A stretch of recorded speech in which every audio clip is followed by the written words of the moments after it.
Good day, ma'am and sir. My name is Merly Piquero. I live in Ragay, Camarines, sir. I am married. I have 3 kids, age 11, 6, and 1 years old.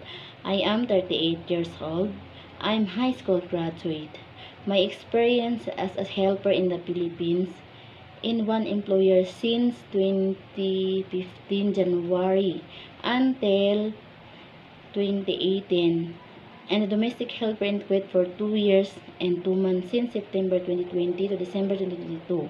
My employer in the Philippines, they have 3 members of the family, adult ages 36-34, children ages 3 years old boy. My main duties are washing clothes, washing dishes, ironing, marketing, cleaning the house, and taking care of children. And my employer in Kuwait, they have 5 members of the family, adult ages 36-38, children ages 8, 5, and 2 months old baby. My main duties are washing clothes, washing dishes, ironing, cleaning the house, and taking care of 2 months old baby. Mom and sir, if you give me a chance to hire me, I will do all of my duties and responsibilities, and I will taking care of your baby as my own.